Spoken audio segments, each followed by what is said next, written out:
এখানে আমি বেতো শাক নিয়ে নিয়েছি। এটা শীতকালেই বেশি পাওয়া যায়। বেশি কেন, শীতকালেই এটা পাওয়া যায়, কিন্তু এর প্রচুর উপকার আছে। এই শাকগুলো কিন্তু বাছা খুবই সহজ। এই গোড়ার দিকটা ধরে ঠিক এইভাবে কেটে নিতে হবে, এরমভাবেই বাছতে হবে।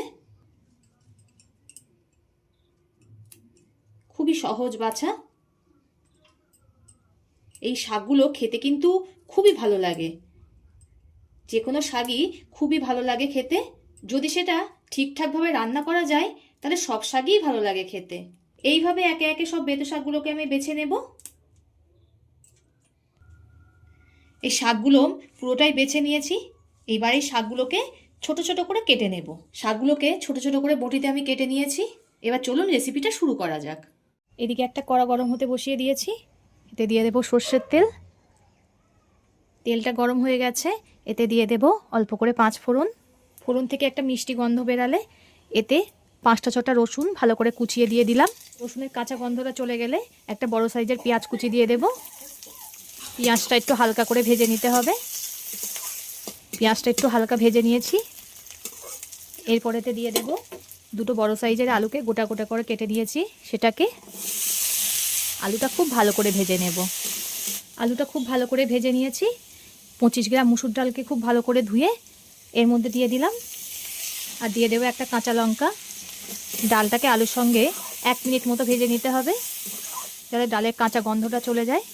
ডালটা আমি 1 মিনিট মতো ভেজে নিয়েছি। এবার এতে দিয়ে দেব বেতো শাকগুলো। শাকগুলো খুব ভালো করে ভেজে নিতে হবে এই ডাল আর আলুর সঙ্গে। আপনারা এইভাবে ডাল দিয়ে একবার ট্রাই করে দেখবেন, আশা করি সকলেরই খুব ভালো লাগবে। একটু ভালো করে ভেজে নেব। কিছুক্ষণ কষার পরে দেখুন শাকটা কতটা কমে গেছে। আমি এখানে ডালের পরিমাণ অল্প করে দিলাম, আপনারা চাইলে পরিমাণটা বাড়িয়ে দিতে পারেন। এবার এখানে দিয়ে দেব পরিমাণ মতো লবণ। লবণটা দিয়ে আবারও খুব ভালো করে কষিয়ে নিতে হবে। লবণটা দিয়ে আবারও খুব ভালো করে কষিয়ে নিতে হবে। লবণটা দেওয়ার ফলে দেখবেন কত সুন্দর জল বেরিয়ে শাকটা একেবারে সিদ্ধ হয়ে যায়। আমি খুব ভালোভাবে 10 মিনিট মতো ভেজে নিয়েছি। এবার এতে দিয়ে দেব পরিমাণ মতো হলুদ গুঁড়ো।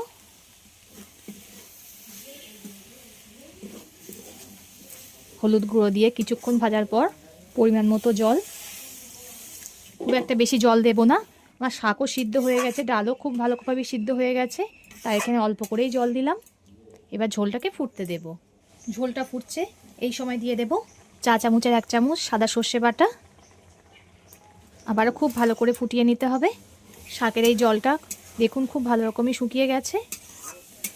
এবার এতে দিয়ে দিতে হবে চা চামচের 1 চামচ আখের গুড়। আপনারা চাইলে চিনিও ব্যবহার করতে পারেন। আখের গুড়টা দিয়ে আবারও খুব ভালো করে ফুটিয়ে নিতে হবে। আমার সব কিছু পারফেক্টলি গলে গেছে। আর দেখুন শাকটাও কত সুন্দর সিদ্ধ হয়ে গেছে, একদম মাখো মাখো হয়ে গেছে। এবার আমি নামিয়ে নেব।